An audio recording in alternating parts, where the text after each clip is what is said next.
Hey there modders, and welcome back to ModifedRoll. This is Season 2, the first character intro. My name's Pete, you'll probably recognise me from the first season of ModifedRoll. I'm returning to play Sinclair Drumar Lonu. He's a half-orc, half-goliath paladin, so listen now to the story of a young boy trying to find his destiny in a strange world. This is the story of Sinclair.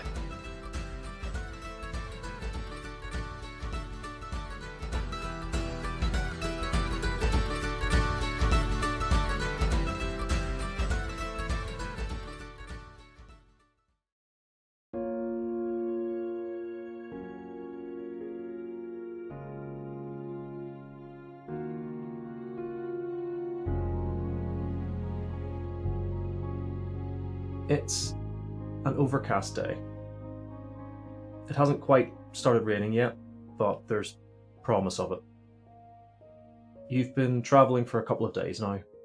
It's mostly what you do these days with your mum. You travel from place to place, she'll pick up some odd jobs, some work. You might occasionally find a place to stay for a few nights, but before long you're moving on again. You've just reached a small town that sits on the river. You haven't bothered to learn its name. There's not really much point, you probably won't be here long enough for it to matter. Most people haven't really given you your mother the time of day. There have been some stolen glances, but that's to be expected when a Goliath comes to town. There aren't many Goliaths like your mum in this continent, so you've always drawn looks, and more so after you were born. It's even rarer to see a half-orc, half-goliath wandering around. You haven't had much problem because of this. There's been a few people who haven't been very nice, but for the most part you've never been chased out of town because of it. But you've grown used to the coldness. People don't often offer to help. Which is why today is all the more surprising, because as you're sitting in the town, your mum reading the local notice boards for any work, you're approached by a man. He's an older gentleman, very tall, well over 6 feet. He approaches your mum and asks if she needs any help. Your mum looks at him askance, and you can see she's trying to work out what to say. And while she does, he turns to you, gives you a little wave and a smile, and turns back to your mother and say, "He's a big-looking lad. You've been travelling long?" Your mother looks between you and him and just shrugged. We travel on and off. You look hungry. Please, come to the church and I can fix you something to eat. He starts to walk away and you can see your mum takes a second or two to consider this, but shrugs. Food's food, and if she's not having to pay for it, all the better. She takes you by the hand and leads you towards the church. Now, you've been into a couple of churches before. Your mum isn't particularly religious, at least not any religion from this continent, but this church just feels different. Stepping into the threshold, you feel a warmth. Not temperature-wise, but there's a homeliness to this church. You can hear people several rooms away. You hear a loud bellowing laughter coming from one of the halls. And this priest takes you into a small office where he begins brewing tea, and he sets some small biscuits and cakes on a tray on a table and gestures for your mother to sit down with him. What would you do as the two of them sit at the table? The young lad he's very a fish out of water in this situation.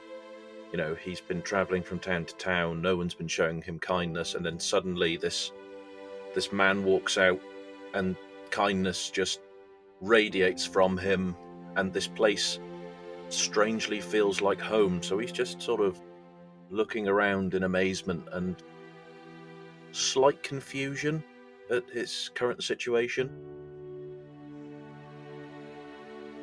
With that said, what do you look like? Obviously, we've already mentioned that your mother's a Goliath, and as could probably be discerned from that, father was an orc. So what sort of traits have you taken from your parents? So, boy has taken the wide jaw from his father, and very small tusks. They'd be sort of, you wouldn't expect them to grow to full tusks when he'd get older. He's adopted a mix of grey-green skin from both sides, and his mother encouraged him to get Goliath face tattoos at a very young age, so he already has Goliath face tattoos. Hardcore.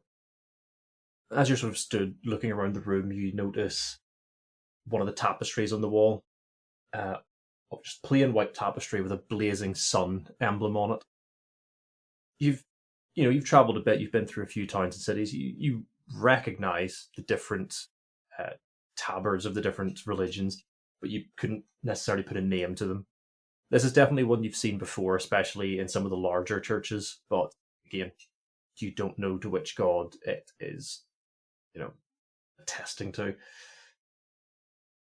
You sort of snap out of this reverie at the room, and you realise that your mother and the priest have been having a conversation. She's a little bit flustered. You don't often see your mum flustered. It takes quite a bit to catch her off balance. But as you sort of zone back in the conversation, you hear the priest saying, No, I insist. For as long as you need. Your mother looks towards you. You can see her thinking for a second. She nods back. She looks back at the priest and nods once and says, We will repay you. And he smiles. And he looks to you and said, Well, that's settled then. What's your name, young lad? The boy sort of looks down to the floor and look around. He looks at the painting again, look back to himself, and then he looks the man straight in the eyes. I don't have one. Well, that won't do. I won't do it at all. Every growing lad needs a name to call his own. So I need a name. Yes, my boy. Are there any that you fancy? Don't really know any. The priest sort of, you see him hunch his shoulders a little bit, lowers his head, and you can see him thinking deeply. He's like, I've got it. And he looks you in the eye and said, Sinclair, that will be your name. You look to your mother and see her appraising this priest. You can see her sort of looking him up and down, considering, and then she looks back at you and just starts nodding slowly. And you see her mouth the word Sinclair. And he'll look between his mother to the man, back to her, and then he'll just think to himself, and then he'll say, Sinclair, I like. For a Goliath, naming a child was the father's role. You don't know much about your father. You only know that he left before you were born. He had left your mother. You don't know why. She's never really shown much emotion towards it. She doesn't show anger or any sort of sadness over it. It just seems to be a fact that she's come to deal with. But she hadn't let go of that tradition that the father would be the one to name the child. She raised you as best she could. She taught you of her family's traditions and the clan's tradition, but she would not pick a name. You knew all this. She had told you, and some part of you, I'm sure, was hoping to one day see your father and have him bestow upon you a name. But to be given a name by this man who, within moments of knowing him, you can just feel this love that he feels, not just towards you, but towards everyone. Both you and your mother see and feel this, and to you, yes, Sinclair is your name. You accept this name from this man who is not your biological father, but who over the next several years will become more of a father to you than you could possibly ask for. Several years past. You and your mother have been living at this church for some time. You've come to know the regular inhabitants, which are the three priests, the three fathers of the church. Father Haywood, the first priest that you met, the man who gave you your name, he is the tallest of the three priests here in the church. He acts sort of as the authority between the fathers. They all look to him for guidance and how the church should operate out here. He's a kind man. always willing to help those in need, as he has already demonstrated to you several times over the years that you've been living here. Next is Father Bird, a sort of middling height, sort of 5'8", 5'9", quietest of the three fathers who lives here, a half-elf, wise and full of knowledge. He can usually be found studying in the libraries or tending to his herb garden full of medicinal herbs that he uses to take care of those in the town, as he is the closest thing that you have to a doctor or medic in the vicinity. And finally, Father Cooper, the shortest of the three priests who lives here, but he more than makes up for his lack of height with his volume. He can always be heard from anywhere in the church. He always seems to have an opinion on, well, anything really. But with that said, he's still also a very kind and caring person and always willing to lend a helping hand for anything. What has life been like for Sinclair living in the church? Life has been bizarre. He's gone from a life on the road to suddenly living a life where he is surrounded by nothing but kindness, people who care for him, and a place to call his own, essentially. He has his own room within the church. It's been a very strange upbringing, and to the point where he's started at this point, certainly in his upbringing, to lose his more fatherly accent, we'll say. You have spent years in this church now. Like you say, it has changed you slightly. You've also spent time in this town, the town of Hamer. You run errands for the church. You go to the shop. You try to bring news to people. And one of the groups that you've come to become quite friendly with is the local halfling family. The halflings in this region are quite often riverboatmen or ferrymen. They run a lot of the transport up and down the river, whether that's people or cargo. If you want something transported safely and swiftly in this region, you go to a halfling family. And one of the larger halfling families are the Boggenhofen. And a group of them live in Haymore and run the ferries and transports on the river. Because of that, you've spent a fair bit of time with them bringing goods to and from the church for them to transport, or that's been delivered to the town. Today, you've been sent to pick something up for Father Cooper that should be arriving by riverboat. What has the town been like to you? Like, how do you find living in the town at this point? The town at first for Sinclair was hostile's not the word, but not welcoming. He felt like an outsider, but as the years have gone, people in the surrounding areas, even in the outlying districts, seem to have gotten used to the sight of this, now fully grown, 9-foot-tall, half-orc, half-goliath, wandering the streets, doing odd jobs for the church. So he's got a nice interpretation in his mind of what the town is now. Now he's grown. Now he knows how people are and how they perceive him. But he finds more joy in speaking to people around the river, because they tend to also not see themselves as outsiders, but he finds joy in talking to people around that area. So on this day, you've been sent down by Father Cooper. You're stood just off of the docks on the river, waiting for your friend. And as you're stood there, you hear from behind you at about knee level, "Watch your eggs, big lad," as a halfling shoves his way between your knees.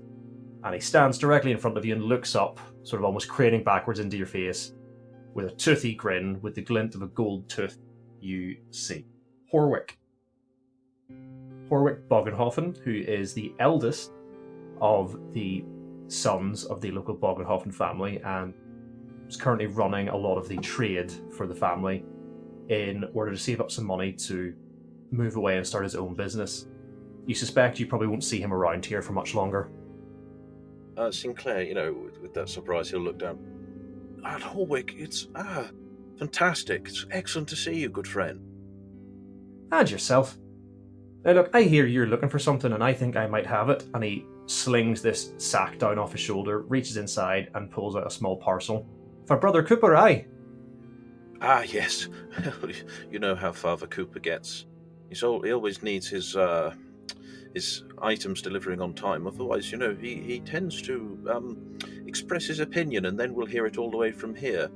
Best for the local neighbour. Horwick laughs, just raucously laughing. He's like, "You're not wrong. Heads up!" And he chucks it up to you instead of reaching it to you like a normal person, throws it almost directly at your face. Sinclair will do one of those, sort of second time catches, in the case, and then he'll grasp it. All right, lad. I have to set off because I'm down the river again later on today, so I'll catch you next time I'm in town for a drink, aye? Knowing full well that as a member of the church you don't drink. Indeed, yes. I'll definitely catch up next time. Let me know as soon as you're back in town. It'd be fantastic to see you again. At which point he's already walking down the road, waving over his shoulder. No problem, I'll see you then. Aye. Take care, little man. Ha ha! And yourself, big lad. Sinclair will smile, and then he'll turn and head his way back to the church. More time passes. You're, like you said, you're already nearly a fully grown in terms of height, but you're now starting to fill out. You obviously carry out quite a lot of the physical tasks at the church, lifting, carrying, chopping wood. And you've even been known within the town to come to assistance for any of the heavy lifting jobs. If a wagon wheel breaks down, they come to you to help, lift it and get the wagon wheel on. If somebody is injured and needs carrying for aid, they'll come and get you. People trust you. They may not all welcome you into their home, but they all know that they can rely on you if they need your assistance. You've been giving it some thought about what you want to do in the church. You haven't really considered anything outside of the church because this has become your life. You've sat down for a cup of tea with Father Haywood, Father Bird, and Father Cooper, and you've just told them of your plans for the future. Father Cooper: Paladin! You want to be a paladin, boy? It's path I seek. I know it's going to take time and a lot of willpower, but I'm willing to put in the time. Father Bird wipes some of the tea off of his jerkin that he spilled when Father Cooper bellowed at you. And he leans forward and said, "Well, Sinclair, you obviously know it's going to be a hard journey. You have given this some thought, yes?" I have. I can't see myself, as much as I love this place, staying in one place my whole life. I feel like I need to spread the joy that I first found here with the people of the continent. Father Cooper slaps his hand down on the arm of the chair. "Well, if you've made up your mind, boy, there's no chance of us changing it, is there? We know how pig-headed you can be." And Father Haywood stands up, sets his cup of tea on the table, comes forward and places his hands on his shoulders.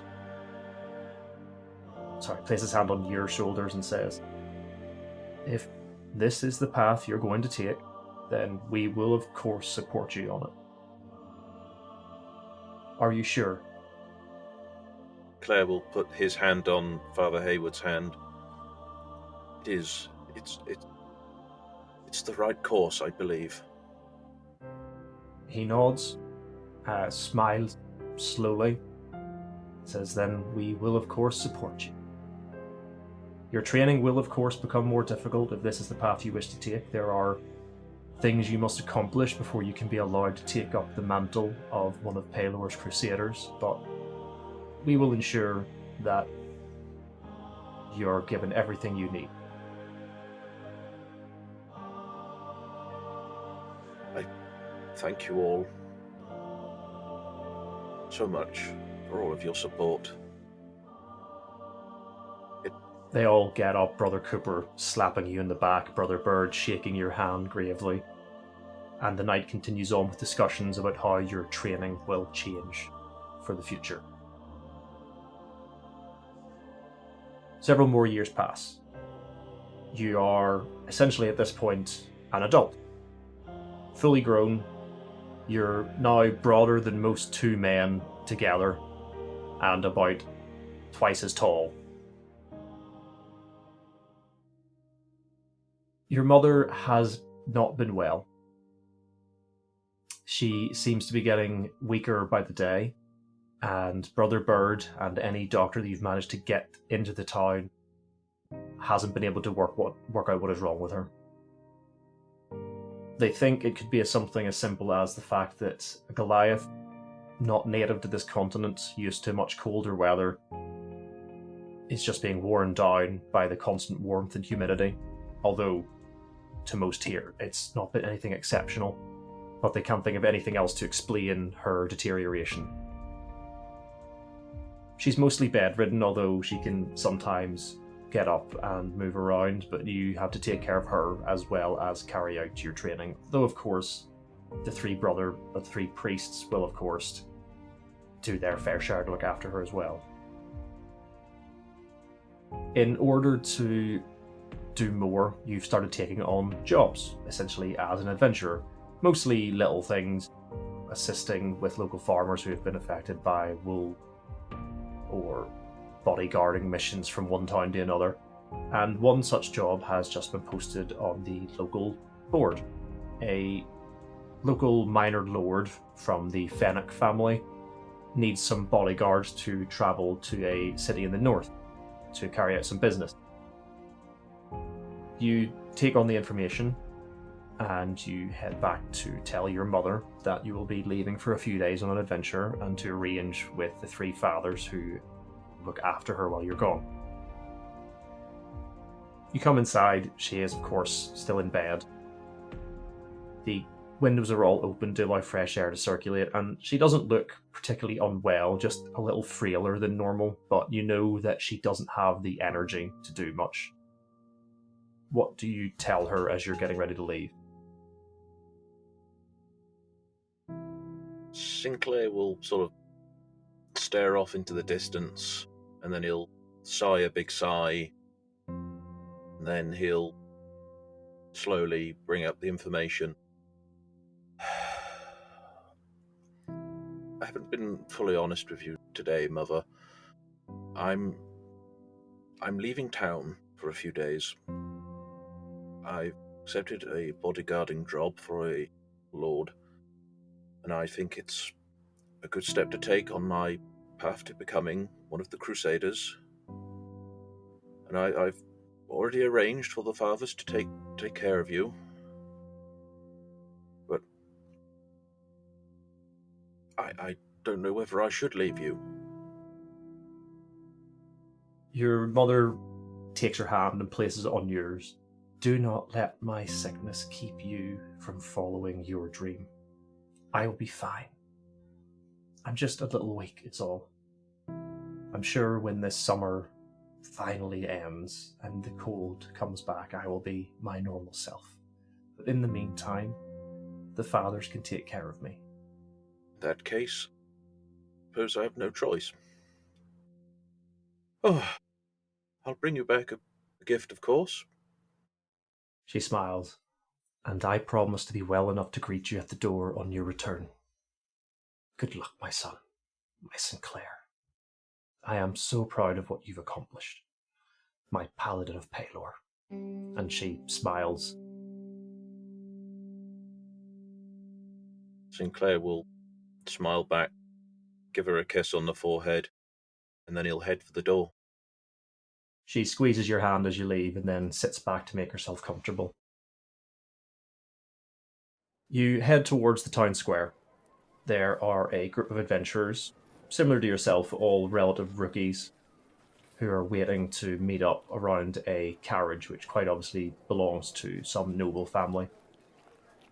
There's a human, an elf, a dwarf, currently having a conversation by the carriage. And as you approach, they quite obviously recognize you. You know all of these people by name, although you aren't particularly close to any of them. You've probably done jobs with each of them before in the past. So they quite obviously recognize that you're here for the bodyguarding job. You make your greetings, get settled in, and within an hour, you're on your way out of the town, heading north. The first few days are no problem. The issue comes when you reach a path, a shallow ravine between two steep hills. This isn't a mountainous terrain, but it's an area that has been known to be this point of ambushes by local banditry due to the nature of the terrain. Just the night before you reach this area, the human adventurer Thomas Crystalsong stands up and says, "We can protect the Lord far easier at camp. We can set up a perimeter and set watches. It's what we've been doing for the last few days, and it seems to have worked. I suggest we keep this up, but double the watches while traveling through this more dangerous region. We don't want to be caught unaware." You hear the other two murmuring in agreement. Sinclair will do his usual, as Father Cooper calls it, pig-headed self. He's going to sigh a big sigh again. Oh, we've lost so much time making camp every night. Surely would it not be safer for us to get through the bandit area as quickly as possible? We have enough people, plenty of us. We can repel anything that's thrown at us. Besides, I can scare any common bandit away. All they have to do is look at me. See me coming in the dark and they'll run. The dwarf Melgrim chuckles. "Sinclair's right. Let's keep moving. If we get there quickly enough, we can have a longer rest in the more respectable part of the countryside and maybe even stop for a drink." Exactly. Once we're through this, we can all drink and celebrate. Gather your things, everyone, and follow me. Thomas grumbles a little bit, but he can see there's no swaying the other two who have already begun to pack up their items. He heads over to have a quick word with the noble to relay the plan. The noble seems somewhat dubious, but looking at the four of you, the adventurers, he shrugs and ushers his family back into the carriage, assuming that you'll be able to take care of them. Just before nightfall, as you're traveling through this sort of ravine on the next day, make a perception check for me. 10. What is your armor class? My armor class is 16. Okay. As you're walking along, the sun is just starting to dip behind one of the hills when you hear and you look round and an arrow has just embedded itself in the side of the carriage. Thomas yells, "To arms! They're in the hills!" And as you look up, you can see several bandits on either side of the road start moving towards the carriage. You don't have time to work out how many there are before they're upon you. So let's roll initiative. Okay. Claire's initiative is 16. Two of the bandits, spotting you being the quite obviously largest of the group, are going to charge you. And you said so it was your AC 15? It was 16. Cool, that was a 17. So 17 and a 6. So the first bandit to reach you, as you sort of come to your wits and look around, you see the first one coming and you growl at him, and it's enough to make him stutter step, and as he goes to swing his sword, he sort of stumbles and slips, and it quite harmlessly glances off your side, the shoulder, the pauldron of your armor. The second one, however, who was close behind him, doesn't get the full effect of your visage and leaps forward, stabbing you for 4 points of damage. Behind you, you can hear your companions also engaged in combat. The dwarf yelling dwarven, what you can only assume are swear words. Thomas shouting to the nobles to stay inside. The female elf that you know to be called Daithra begins casting spells on the nearest bandits, burning them with firebolts. What would you like to do? Okay, stumbling from taking a hit, Sinclair is going to eye up the bandit who just took a nice swipe at him. He's going to draw the sort of borrowed, not in great condition, great sword from off of his back with a one fell swoop, and he's going to take a slash at that bandit. He's going to roll a 12 to hit. 12 hits, just roll damage. Fantastic. 12 points of slashing damage. Right. Okay. How do you kill this first bandit? Just with that, with the sudden surprise of their attack, Sinclair is completely caught off guard. As soon as he draws it from his back, he takes a step forward and with one fell swoop of his strength from both his arms, grips it and just instantly beheads the first bandit. You swing your sword in a perfect arc. It takes this bandit's head clean off. Blood, fountains. The bandit who is next to him is covered. I'm assuming, did you aim for the one who hit you or the first one who tried to attack you? He aimed for the one who hit him. Yeah, so the other one is now bathed in blood. He is going to take one look at this. Look at you. And he's going to roll a natural 1 on his bravery check. He's going to quite literally piss himself in fear and turn to run from you. Do you take an opportunity attack? Because they attacked the caravan, unfortunately, yeah. Sinclair is going to take an opportunity attack. Okay, roll to attack. Again, another 12. Funny enough, still hits. Damage for 8 points of slashing damage. Okay, this one doesn't quite kill him, but you lay a line across from the tip of his shoulder to the side of his hip. You lay a line open across his back, and he screams in agony as he flees, but he does continue running. Can you roll me another perception check? Okay. Ooh, even worse. A 3. Okay.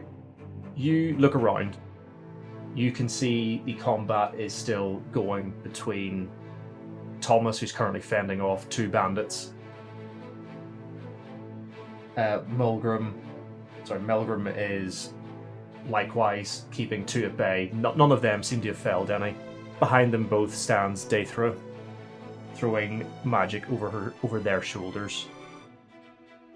Who would you move towards to assist?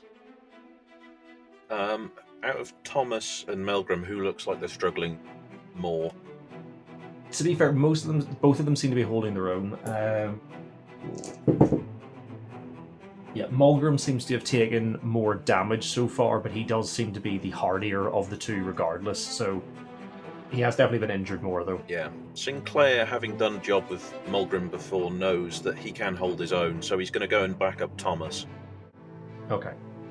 As you move towards him, you don't spot it quite in time, but out of the corner of your eye, you see a flash of light.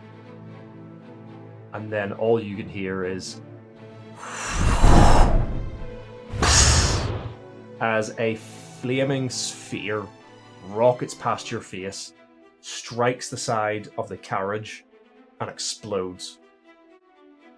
Can you roll me a dexterity saving throw? That is a natural 1. Oof. Right. How much health were you on? 9 out of 13. Well, you've definitely lost that amount. You would take 10, 14, 27 points of damage.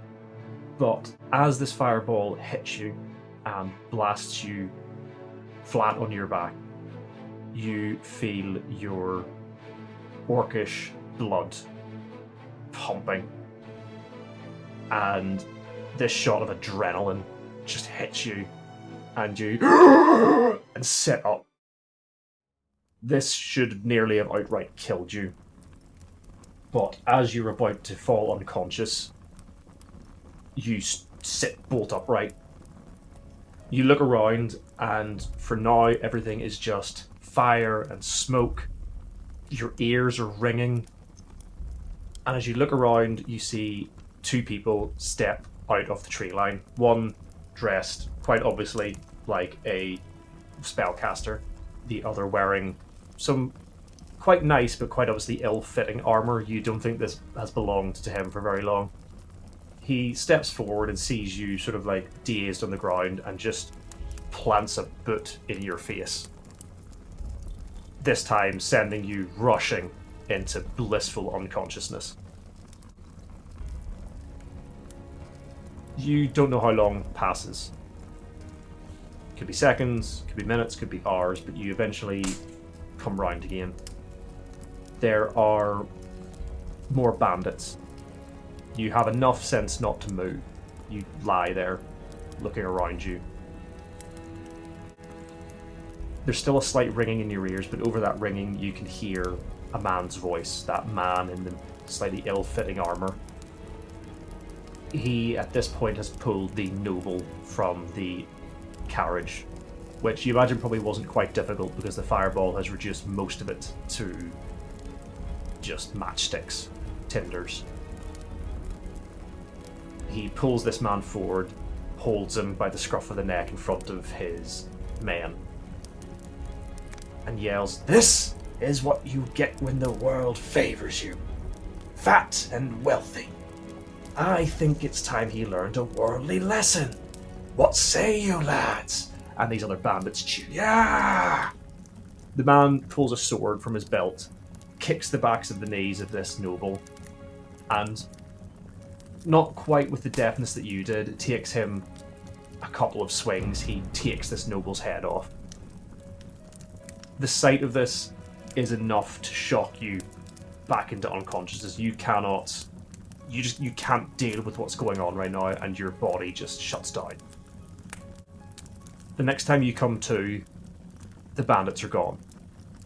They've routed the carriage, they've taken your sword, and as you look around you can see the bodies of Melgrim and Daethra, but you can't see Thomas. You push yourself to your hands and knees, get yourself on your feet and stagger towards the carriage, and you can spot a trail of blood and what was quite obviously drag marks from where you last saw Thomas. You follow it to the other side of the carriage, and there, propped up against the bank of the hill, you see Thomas. He's covered in blood. There's a huge, huge hole in his side that he is currently trying to apply pressure to with little success. He sees you on your feet, barely standing, looks at you and says, "Sinclair, I told you we should have made camp. Nobody bloody listened." And as he's looking at you, his head rocks back, his eyes roll, and he takes one last shuddering breath before you see the life leave his body. What do you do? Sinclair is just going to, quickly as he can in this state, go over to Thomas, gets down on his knees and he takes him by the shoulders and he does that, the very small shake. No, Thomas, stay with me. No.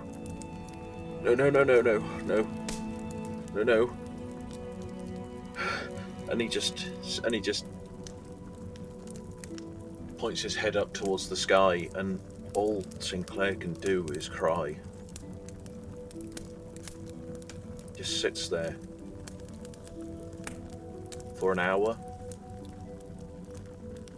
He just weeps. You have been training to be a paladin for years. And as hard as you've tried, with as much assistance as the fathers were able to give you, you have never been able to feel a direct link to Pelor. You've never felt his power. You've never been able to wield his magic. how does that make? How do you feel about that in this moment? Like, what are you thinking about your goals of being a paladin? Sinclair turns his thoughts to this for a moment, and he stares off into the distance, and he almost sobs harder, and then he gets angry, and he sort of smashes his fists on the ground, and then, but very quickly turns to tears again. It's been such a roller coaster of emotion for him. He doesn't quite know how to deal with it. It's both sides of his lineage trying to come out all at once, and he doesn't know how to take it. You stay there for some time before you realise that the sun has started to come up. What does Sinclair do next? Sinclair is going to do the first honourable thing he can. He should have done last night, but do it today. He's going to bury Thomas and the others. This isn't a quick job. The ground here is rocky. You don't have a shovel. You don't have any tools. You're doing this mostly by hand, but you do it. To bury your 3 adventuring comrades, the noble and his family, who were travelling with him, takes you the better part of 2 days.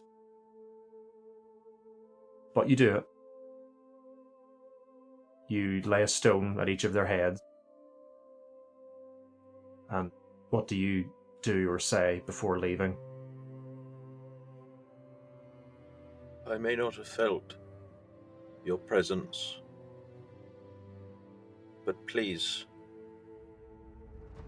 guide these 3 onto the next life.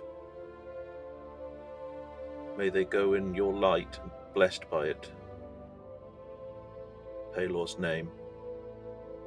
And he'll hang his head. Sunlight breaks through the clouds, and you see beams alight, just briefly, across the graves you've dug. The light doesn't quite reach you, but you feel this may have been some sort of sign. Then the clouds roll back over, and the ravine is left in shade again.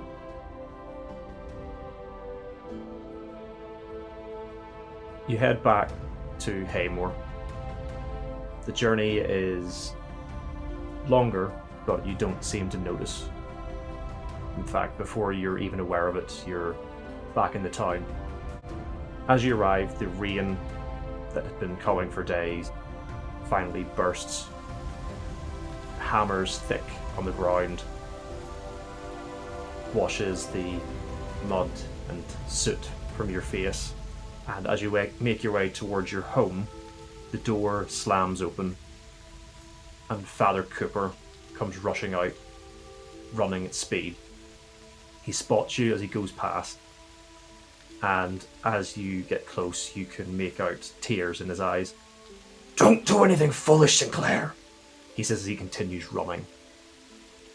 What do you do?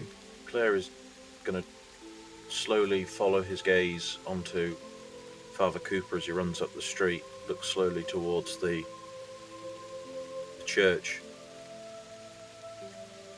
and then he's going to very slowly walk towards it.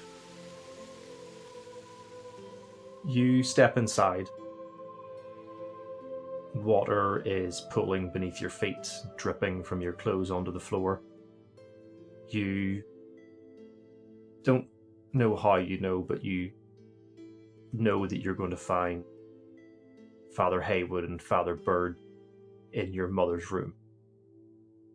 As you get there, the door is open, and Father Haywood stands outside the door saying a prayer. He doesn't look up when you approach.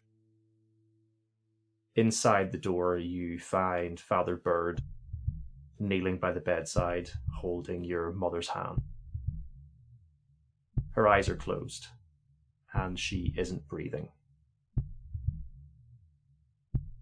Father Bird looks up as you enter, tears rolling down his face, and he says, "She told us to tell you that she's sorry." that she couldn't keep her promise. What does Sinclair do? Claire is just going to stand there for a second. Says nothing.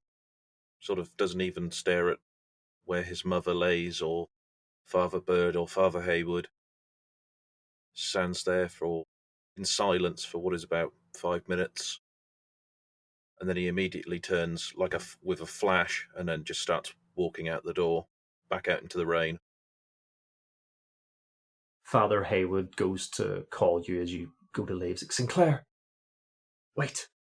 Do you heed him or do you keep going? Sinclair, first time, is going to be disobedient and he's going to keep on going. You leave the building. What direction are you heading? Where are you planning on going? There's a place outside of town where Sinclair used to go when he was younger, a small hillock, really, that you can sort of get a good glimpse of most of Haymore from the top. He's going to head out that way, because it's a place that always brought him joy when he was younger. And he just hopes that it can heal anything he's felt recently. So he heads that way. You run, pounding through puddles and dirt and muck. You already were quite filthy from the journey. You hadn't really stopped to eat or sleep very much on the way back. You couldn't bring yourself to do so. You're exhausted. You're covered in dirt. You're cold. You're tired. What do you do when you reach this sort of area on the outside of the town?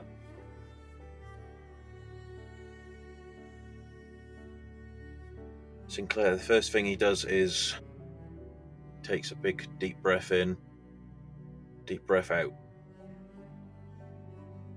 And he's going to quickly scan the surrounding. Yeah, it's relatively secluded here. You can see an area where somebody has been up chopping wood. There's a wood axe by the road. There's the remains of somebody's had a set up camp here and had a small fire where they cooked and eaten their lunch. But other than that, it's secluded, it's quiet. There's nobody else around. Okay, so Sinclair is going to walk up and he's going to take a hold of the lumber axe. And then he's going to walk over to the small set of trees on the hillock, and he's going to start chopping. And as he chops, chop, he just turns and he screams and he yells, "Ah! Why? Why is my life surrounded by nothing but sorrow? Can I not do anything right? Chop. My actions got my companions killed. My fault. My stupidity spilled that family's blood upon the floor. Idiot. Now my mother, the person who showed as much kindness as she could, but never got it in return. Who's next?" And then chop, and his yells almost turned to laughter.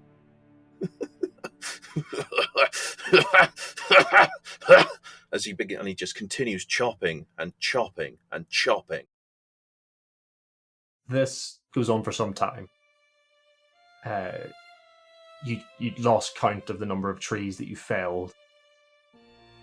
Your arms start to ache, but that doesn't stop. Your hands start to bleed as the axe tears at your skin, but you still don't stop. As you're chopping, you hear a voice. "My Paladin of Palor." You hear your mother's words echoing in your head. Claire just stops dead in his tracks, tears in his eyes, and he'll just drop to his knees.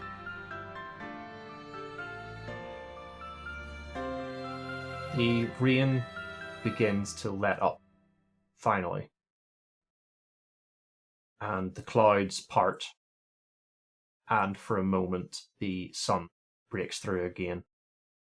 This time, the light does reach you.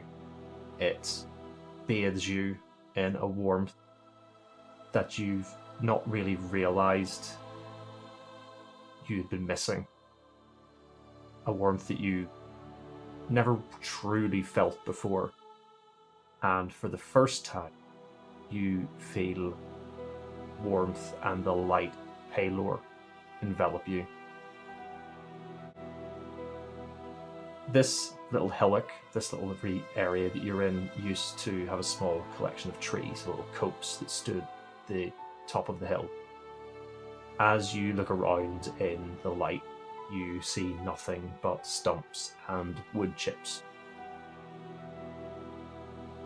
You come away with 3 things: the light of Palor, some very sore hands, and an extra nightmare to add to your swiftly growing collection. After some discussion with the fathers, you arrange to have your mother buried on that same hill, and to have a new tree planted in her honour. Even several years later, that hill overlooking Haymore still remains as it did that day, a collection of stumps and a lone tree standing over a lone grave. Almost all paladins and clerics on the continent will at some point make a trip to the Holy Gate. It's considered a pilgrimage, as this is the sort of last bastion defending the continent against the wastelands to the east, where it's said that demons still haunt after the demon wars. You've decided, after a few years after burying your mother, that now is the time for you to make this pilgrimage, because you believe it's going to help you find your true path. Your mother was really the only thing tying you to this place other than the fathers, and they agree that it probably is time for you to head out and make something of yourself. They can't imagine you being cooped up in this building any longer. You've outgrown it. You are handed some coin by the fathers, and you put that with your own meager collection that you'd saved. You share a night of some watered down wine and mead with the fathers, and reflect on your time, sharing stories of your childhood, reminiscing about your mother, and just having a warm conversation among people you consider to be your family, your only remaining family that you know of now. The next morning you raise early and head out with the first light. You head down to the riverside to take passage on a ship that has been previously arranged with the Bogenhofen family. You're surprised that Horwick isn't present. You question some of the family and they say he disappeared a few weeks ago. Some think he's just off gallivanting. He's been known to take time on some of his travels before. It's nothing particularly unusual, but he wasn't there on the day you were leaving, which you're a little bit upset about. You were hoping to see him before you go, but he is a riverman. You'll probably see him again on your journeys. They take you along the river, and they take you further inland towards the centre of the continent. You sleep rough for a few nights, trying to avoid inns to save money. But one day, while walking through the mud, you find a small signpost, and stuck to the post is a help wanted poster with a seal from the local knight. It reads, "Adventurers wanted. Reports of monster attacks on the rise in the local countryside. Skilled adventurers needed to cull their numbers and find the lair. Reward on completion. Report to Knight's Valor Keep for the details." What do you think when you see this help wanted poster? Claire is going to study it for a second, think for a while, look towards the direction of the Holy Gate, look to where he thinks Knight's Valor Keep is. Then he's going to do his usual sigh, a big sigh. Quick trip off the beat track, then on to the Holy Gate. Well, this shouldn't take too long. Long now. And Sinclair walks off through the street. That night, you make your camp just outside of that small village. You manage to get directions to find out where Knight's Valor Keep is. It's just a little further north of where you are now. It's a small town surrounding a keep given to a local knight who was given some land to look after. You know it'll take you another couple of days to get there, but you're not in particular hurry. That night you bed down, and as you fall asleep, looking up at the stars above you, you dream. I would like you to pick a number between 1 and 23. I'm going to go for number 16. In your dream that night, you have visions of your mother, of your childhood, of travelling.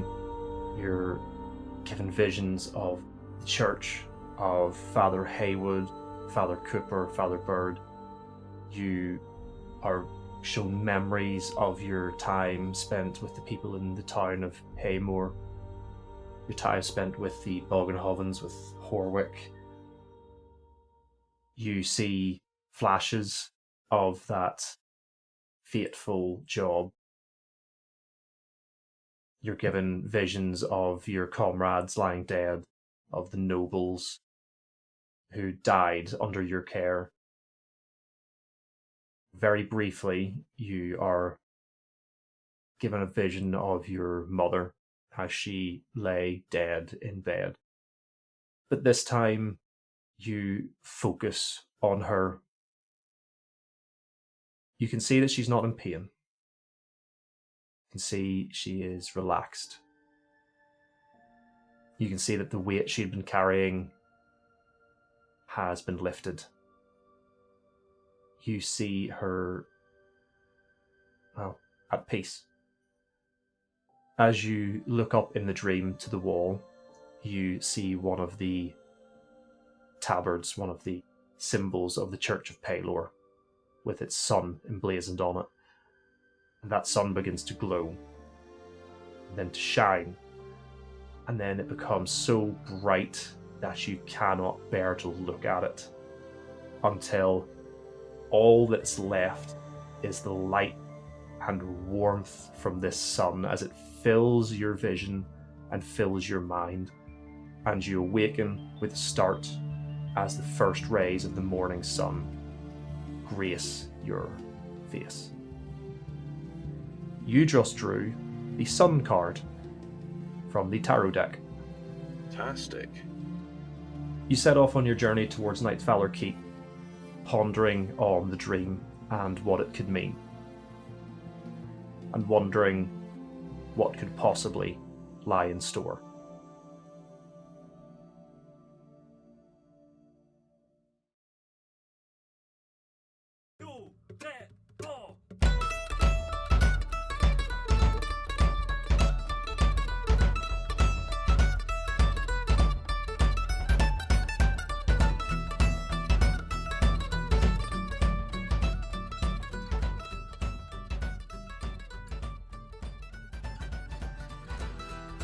Well, that's it for the first character introduction of Season 2. I hope you enjoyed listening to that as much as we enjoyed creating it. And I hope it's got you excited for the remaining introductions we have in store, as well as the new story about to unfold. Join us again in 2 weeks, where you'll be introduced to not just a new character, but also a new player starting with us now for Season 2. But until then, that's it for now. So thanks again for sticking with us, and we'll see you soon.